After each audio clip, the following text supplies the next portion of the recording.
देखिए सर, अगर बात कर लें तो ठीक है, नहीं तो हाँ सही है। नहीं, मैं कोशिश कर रहा हूँ प्रतिदिन कि जी, मैं प्रतिदिन, मेरी कोशिश रहती कि एक दो तीन जो भी हो सके पॉसिबल उनका इंटरव्यू ले, लेकिन करते हैं, करें क्या, ऑफिस टाइम से घर आना होता है करीब शाम 5-6 बजे, और उसके जी, बाद भयंकर थकान होती है, थोड़ा समय घर पे जी सर। देना पड़ता है, उसके हाँ बाद सर। हम मॉक इंटरव्यू वगैरह सर शुरू कर पाते हैं, जी सर, है ना। सर लोड तो बहुत है सर, प्रिंसिपल सर बहुत आपके ज़्यादा पास वर्कलोड उस। होने के बाद फिर ये जब काम करते हैं, चाहे अच्छा हो या बुरा हो, लेकिन इसकी आलोचना भी बहुत होती है। सर ये तो है, लोगों नेगेटिव के दिमाग पॉजिटिव में सर पता नहीं क्या क्या रहता है, सही है। जी जी जी। चलो शुरू करते हैं, हाँ सर, है ना। ठीक है सर। ठीक है हमारे सर। साथ में एक बहुत ही अभिन्न मित्र टीजीटी हिंदी का इंटरव्यू कल देने जा रहे हैं, और हम इनका बिना किसी भूमिका के साक्षात्कार शुरू करते हैं, बाकी सब बातें बीच में होती रहेगी। तो सर जी, आपसे अनुरोध है, आप संक्षेप में परिचय बताएं, जैसा आप कल सुबह बताने वाले हैं। Sir yes. मेरा नाम सत्येंद्र यादव है। मैं उत्तर प्रदेश के देवरिया जिले का निवासी हूँ। मैंने हाई स्कूल तथा इंटरमीडिएट की परीक्षा यूपी बोर्ड से उत्तीर्ण की है। उसके पश्चात मैंने स्नातक तथा शिक्षक स्नातक 2009 और 2011 में डॉक्टर भीमराव अंबेडकर विश्वविद्यालय आगरा से उत्तीर्ण की है। उसके बाद पढ़ाई सुचारू न कर पाने के कारण मैंने अपने शिक्षण कार्य को अनुभव के तौर पे प्रयोग किया है, और मैं वर्तमान में एक निजी शिक्षण संस्थान में शिक्षण पद पे कार्यरत हूँ और एडमिनिस्ट्रेशन वर्क भी देखता हूँ। बहुत बढ़िया। कौन सा संस्थान का नाम बताया आपने? Sir Saudan Singh institute of higher education और डॉक्टर एसबीएस इंटरनेशनल स्कूल। अच्छा, ये एनजीओ चलाता है या गवर्नमेंट चलाती है?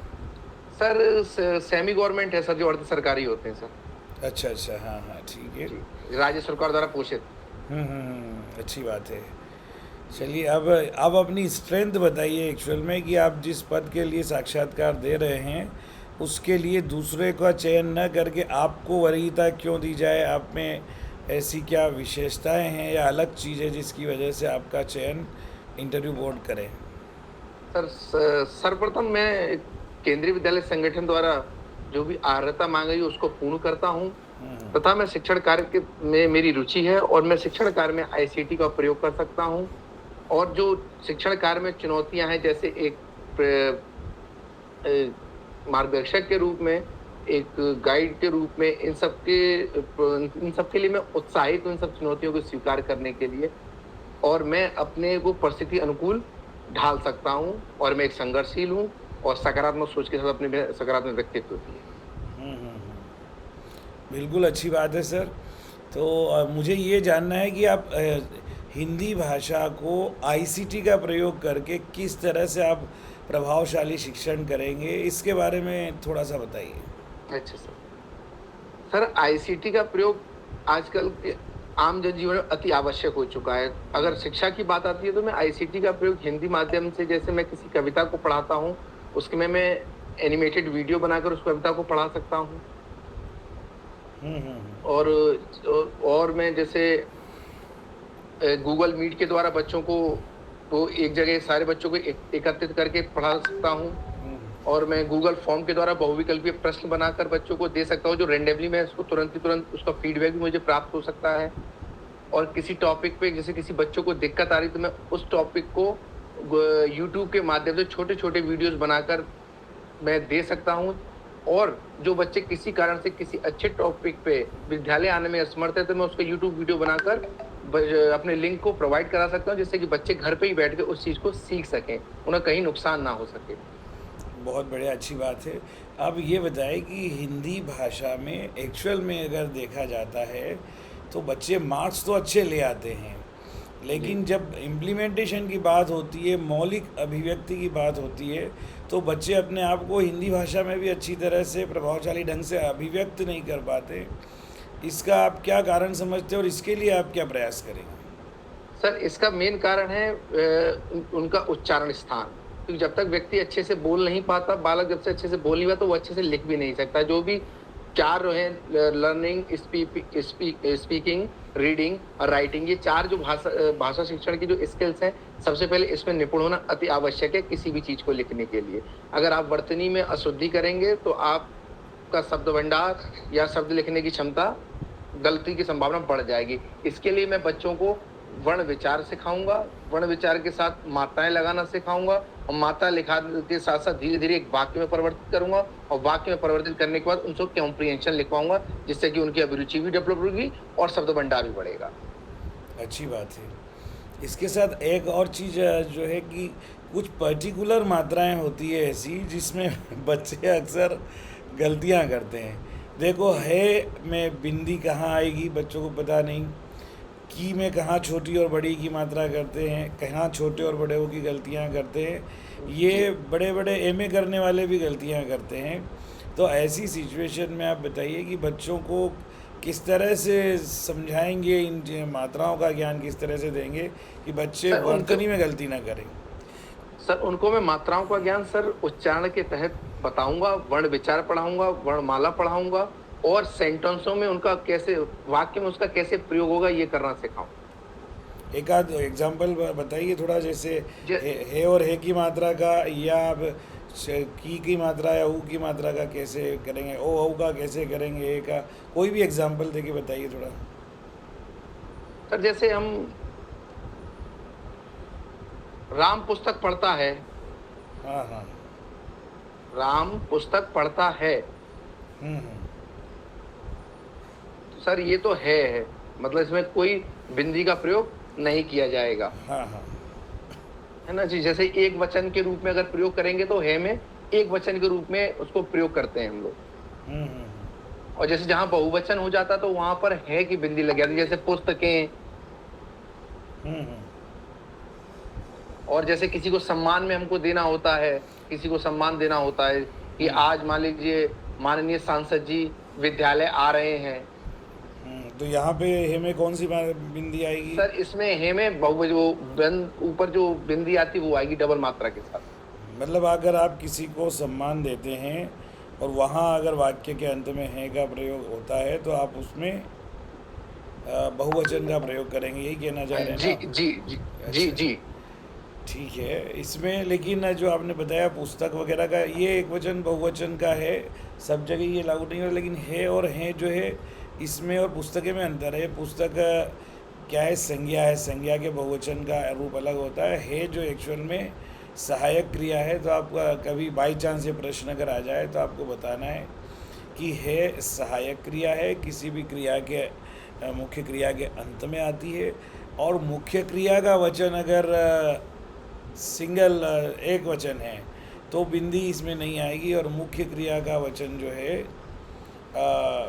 बहुवचन है तो इसमें बिंदी आएगी। और मुख्य क्रिया भी कर्ता के अनुसार होती है। कर्ता अगर एक वचन है तो क्रिया भी एक वचन होगी, और कर्ता बहुवचन है तो क्रिया भी बहुवचन होगी। कर्ता के अनुसार क्रिया के रूप जहाँ बदलेंगे वहाँ है और है बिंदी का प्रयोग होगा। ठीक है, चलो, मैंने केवल ये एक्चुअल में है के लिए पूछा था, आपने और भी चीज़ें इसको थोड़ा विस्तारित कर दी, बढ़िया बात है ना। लेकिन कई जगह ऐसा नहीं होता है, जैसे मान लीजिए कि एक वचन है चिड़िया, तो बहुवचन क्या होगा इसका? चिड़िया। जैसे ची ड़ पे छोटी की मात्रा, नीचे बिंदी और यहाँ पर मतलब चंद्र बिंदु। यस, चंद्र बिंदु जहाँ होगा वहाँ पे वो बहुवचन माना जाएगा। ठीक है जी जी। चलिए, ये तो व्याकरण की बात हो गई। अगर आपको कोई कहानी बच्चों को बहुत अच्छी तरह से समझाना है तो एक कहानी को पढ़ाने के लिए एक शिक्षक की तैयारी विद्या कक्षा में प्रवेश करने से पहले कैसी होना चाहिए?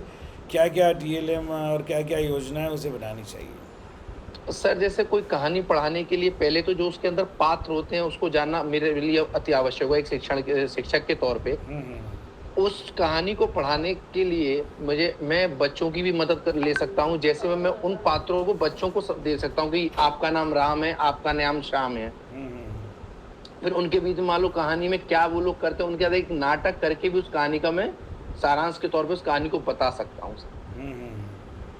जैसे कि हमारे पाठ्य पुस्तक में जैसे एक कहानी से, उसका नाम नहीं याद आ रहा मुझे, जैसे उसमें लेटर बॉक्स है और आपका खंबा है लाइट का, और ये सब आपस में चर्चा करते थे। उन चर्चाओं को पात्र बना के 5-6 बच्चे क्लास में खड़े करके इन लोगों को डायलॉग बुलवा सकता हूँ, जिससे कि इनकी अभिव्यक्ति में भी सुधार हो सकता है और कहानी भी रोचक लगेगी।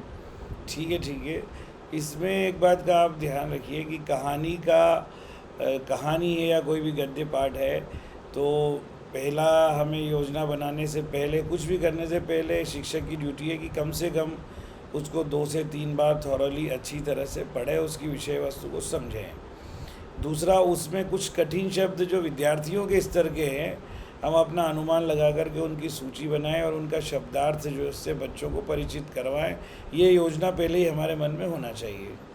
जी सर। और इसके बाद हम आपने जैसे बताया उसी को मैं थोड़ा सा और क्लियर कर रहा हूँ कि कहानी के जो पात्र है उनका जो स्वभाव है, उनकी जो विशेषता है, उसको एक प्रभावशाली ढंग से हम उनको कैसे रखेंगे, इसकी योजना हमारे मन में होना चाहिए, ताकि बच्चे जो है उसको इस तरीके से आनंद ले जैसे उनके सामने कोई दृश्य उपस्थित हो रहा हो, है ना। इसके लिए कहानी का नाटक में रूपांतरण भी किया जा सकता है, लेकिन ये बाद की प्रक्रिया है।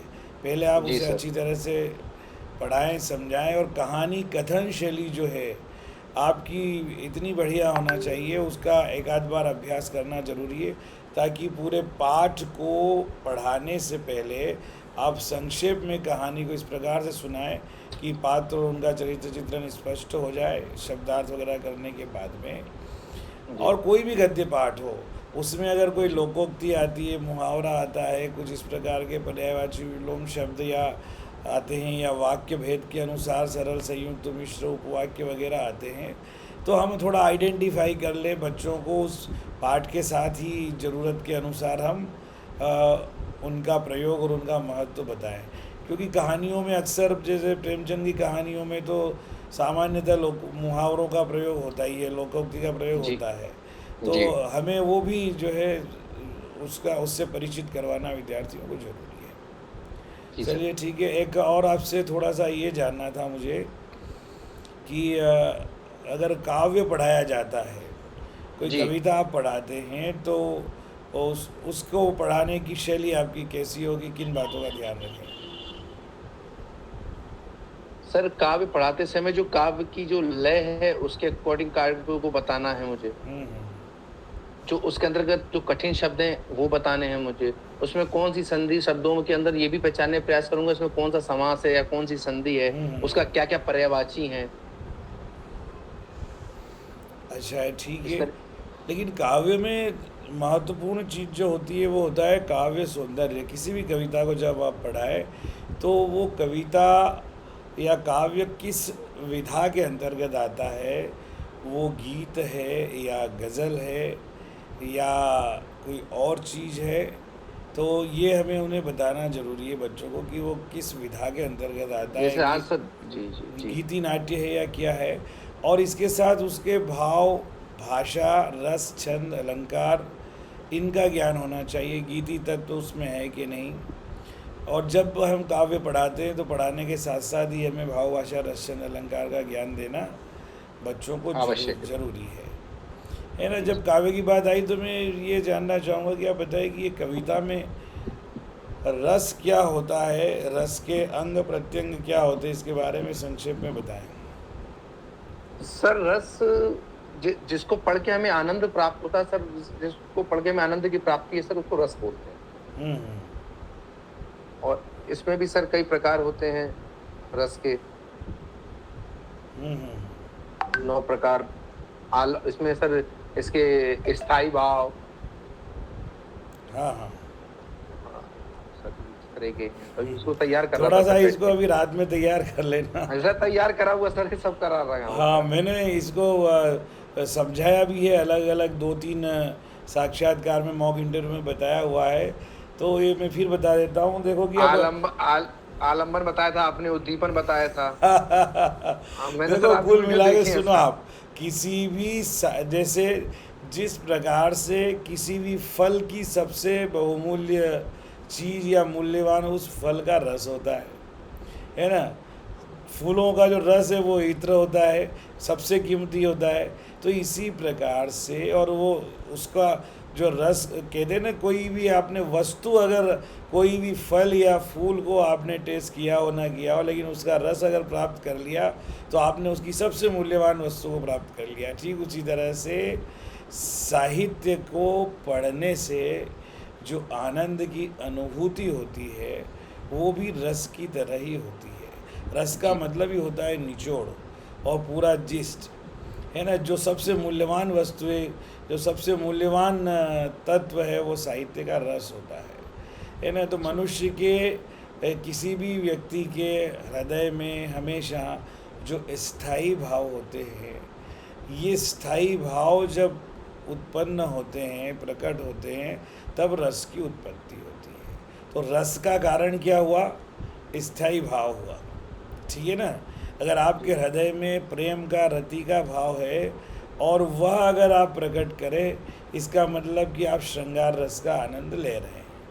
अगर आपके हृदय में ओजस्विता है और वो ओज का गुण जो है और जो स्थायी भाव है उसका वीरता और उत्साह, वो उस उत्साह से आप परिपूर्ण हो जाएं, तो समझ लीजिए आप वीर रस का की अनुभूति कर रहे हैं, है ना। जी, आप युद्ध के मैदान में नहीं हैं, है ना। एक्चुअल में कारण रस का कहीं और है, लेकिन आपके हृदय में वो अनुभूति हो रही है। देखो हम मतलब ये जो साहित्य होता है इसका दृश्य रूप होता है नाटक, सिनेमा, जो भी हम कहते हैं, और श्रव्य रूप जो हम संवाद सुनते हैं।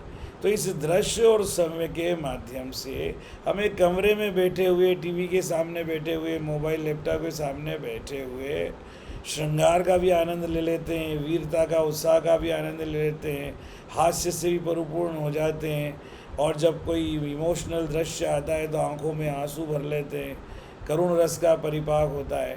तो ये जो रस है इन सब का कारण होता है स्थायी भाव, और ये जो स्थायी भाव होते हैं इनका कारण होता है विभाव। जी, विभाव का जो है इसके दो अंग होते हैं, आलंबन विभाव और उद्दीपन विभाव, जी, ठीक है। आलंबन यानी सहारा, जिसका सहारा लेकर के रस की उत्पत्ति होती है, उस स्थायी भाव उत्पन्न होता है, उसे आलंबन विभाव कहते हैं। जी, अब ये आलंबन और उद्दीपन जो है, ये जो श्रोता है या देखने वाला दर्शक है, ये डायरेक्टली उससे कनेक्ट नहीं होते।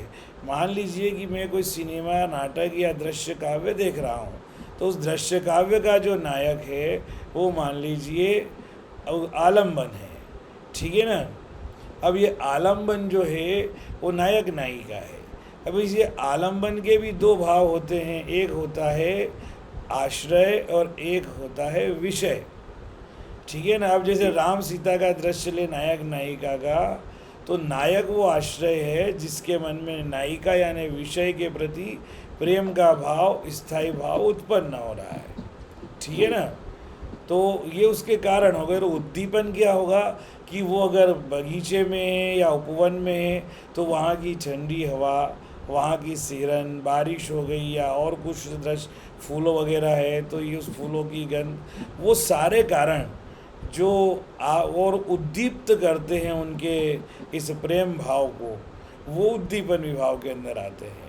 तो ये आलंबन और उद्दीपन विभाव हो गया, सामने स्टेज पे चल रहा है, दोनों का संबंध उससे है, मंच से है। जी, और दर्शक इन सब को देख करके वो जो उस दृश्य का जो आनंद है वो ले रहा है।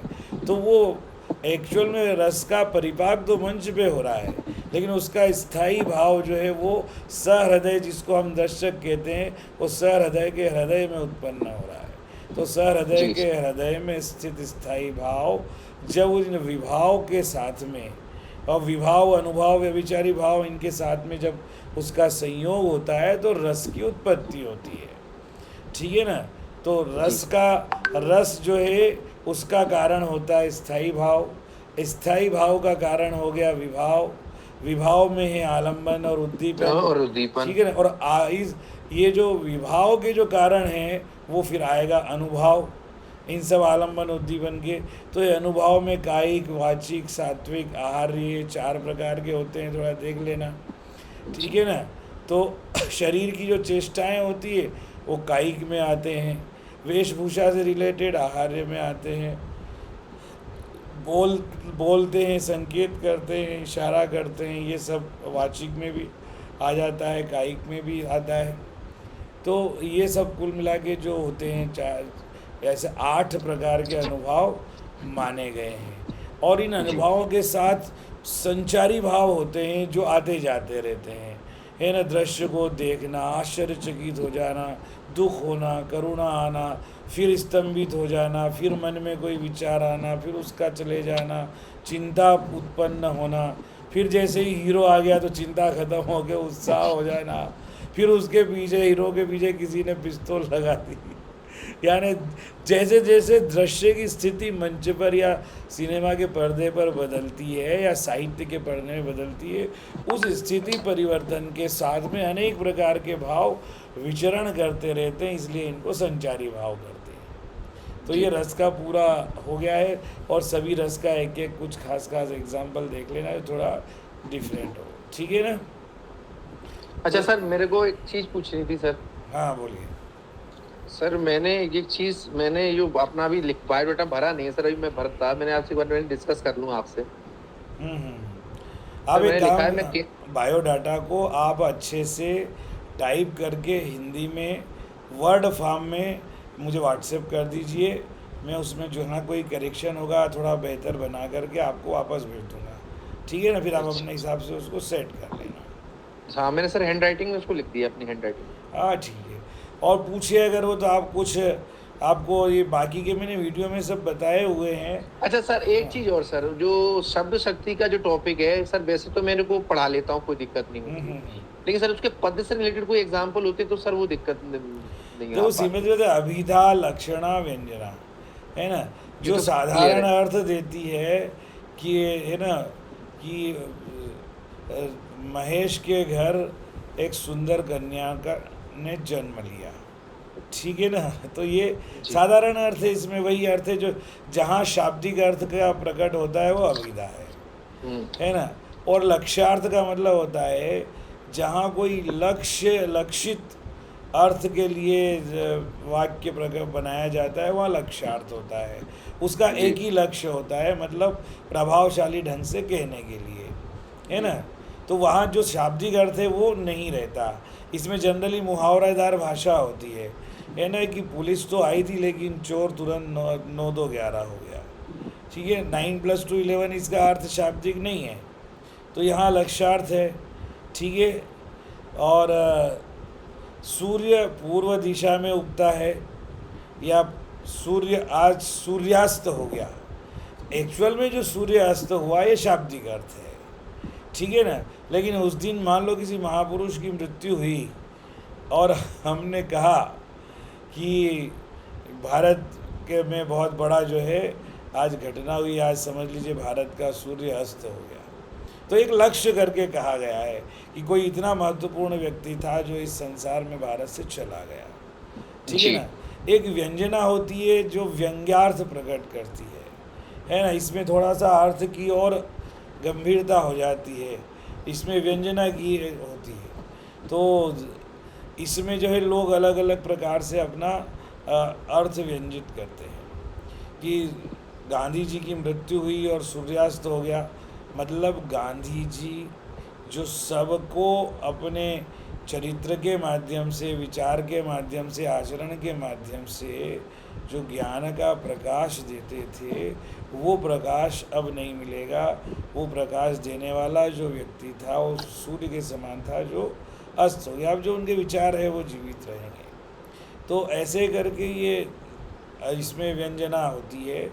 तो जहाँ केवल एक ही लक्ष्य होता है वहाँ लक्ष्यार्थ, जहाँ एक से अधिक अर्थ व्यंजित होते हैं तो वहाँ पर जो है जहाँ व्यंजना होती है। ये कमेंट्स भी होता है, व्यंग भी किया जाता है, तानाकशी भी इसमें की जाती है। कभी कभी लगता है कि प्रशंसा कर रहे हैं, लेकिन एक्चुअल में वो प्रशंसा नहीं होती है, वो आलोचना हो जाती है, ठीक है। जैसे मैंने एक इसके लिए लिख रखा है, व्यंजना के लिए, रहीमन पानी राखिए बिन पानी सब सून, पानी उबरे न मोती मानो सुन। हाँ, ये इसमें व्यंजना आप कह सकते हैं, लेकिन एक्चुअली ये जो है हिंदी वाले बैठेंगे वहाँ ये बोलें कि ये जो इसका तो जो है वो इसमें श्लेष अलंकार है, आप इसका उदाहरण क्यों दे रहे हैं। तो आप अलंकार से हट के कोई वाक्य देखिए, मैं आपको देखता हूँ, भेज देता हूँ, है ना। हाँ। तो बहुत सारे मिल जाते हैं, कोई प्रॉब्लम वाली बात है नहीं। क्योंकि सर वो आज एक मेरी एक कैंडिडेट से बात हुई थी सर फोन पे, उन्होंने शब्द शक्ति को इसी माध्यम जैसे आप बता रहे हैं, जैसे पढ़ाया, नॉर्मल एग्जांपल दिए, लेकिन उन्होंने कहा आप इसको पद्य में मुझे उदाहरण दीजिए, पद्य शैली। अरे तो पद्य में तो जो अलंकारिक भाषा है ना, कि चमक उठी सन 57 में वह तलवार पुरानी थी, है ना। तो अब कोई मतलब पुरानी तलवार चमक गई हो, ये तो इसका अर्थ नहीं है ना। इसका मतलब यहाँ व्यंग्यार्थ है।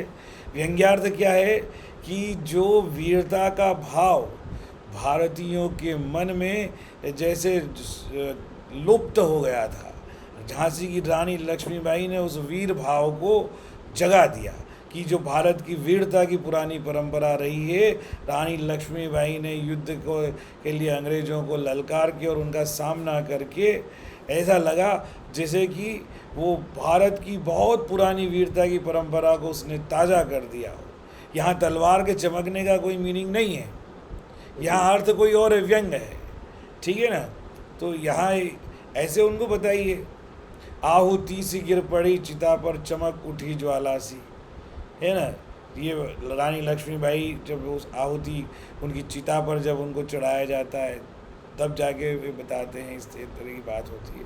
तो इसे बहुत सारे मिल जाएंगे आपको, ठीक है ना। जी। तो इस तरह से ये चीज़ें हैं, और खास खास देख लीजिए आप, वाव भाषा रसचंद अलंकार के साथ साथ व्याकरण में आपने जो बताई है संधि समास के साथ साथ सारे जो इसके अर्थ की दृष्टि से और रचना की दृष्टि से वाक्य के भेदों को देख लेना। साहित्य में थोड़ा देख लेना, प्रगति प्रयोगवाद वगैरह कुछ पूछे तो बता देना। बाकी हाँ सर, प्रगति और प्रयोगवाद में मेन डिफरेंस क्या है सर? भाई प्रगतिवाद पे इसका मार्क्सवाद का प्रभाव है सबसे ज़्यादा, ठीक है। और उसमें जो शोषित पीड़ित लोग होते हैं उनके खिलाफ जो है मार्क्सवादी विचारधारा के तहत कवियों ने अपनी रचना की है ना। और प्रयोगवाद जो है, प्रयोगवाद में जो लोगों ने अपने हैं ऊपर प्रयोग किए हैं, बजाय दूसरों को शिक्षा भाषण देके स्वयं का उदाहरण प्रस्तुत किया है, या जो विडंबना है समाज की उस विडंबना को बताया उन्होंने, मूल्यहीनता जो आ गई थी उसके बारे में उन्होंने अपना विचार रखा है, ठीक है ना। तो ये चीज़ है।